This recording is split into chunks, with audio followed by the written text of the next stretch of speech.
As promised, the rest of our troops in Iraq will come home by the end of the year.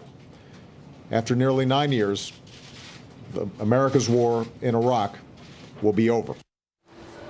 So this is welcome news, obviously, for military families, but it could be a costly move for contractors who have been cashing in these past 8 years. So we want to take a look at this question of the total withdrawal of U.S. troops. What does it mean for the contractors, the contracting work, if that dries up? Megan Hughes is in Washington, D.C. She's a little bit more on that part of the story. Megan.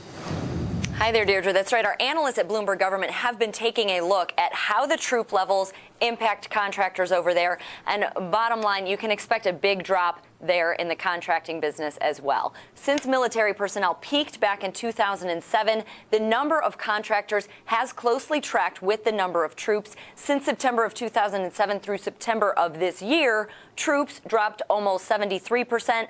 Contractors dropped about 60%. And actually, Deirdre, this is interesting. Since last September, the number of contractors have actually exceeded the number of troops in Iraq. This July, there were almost 63,000 contractors, 36% more than the 46,000 soldiers. Most of these contractors do provide base support services. So what's needed for the military's day-to-day operations, obviously that's not going to be needed next year, but there still could be a couple of opportunities for contracting companies. Number one, they're going to need help with this massive move out.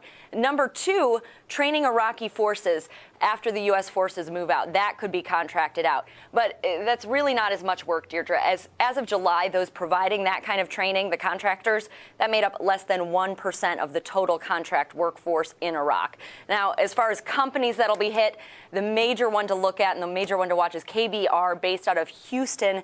That company received a $30 billion contract for logistics support services. They're the largest single contractor in Iraq, so they are certainly going to be taking a hit. Megan, back to you. Thank you. Megan Hughes joining us there from Washington, D.C.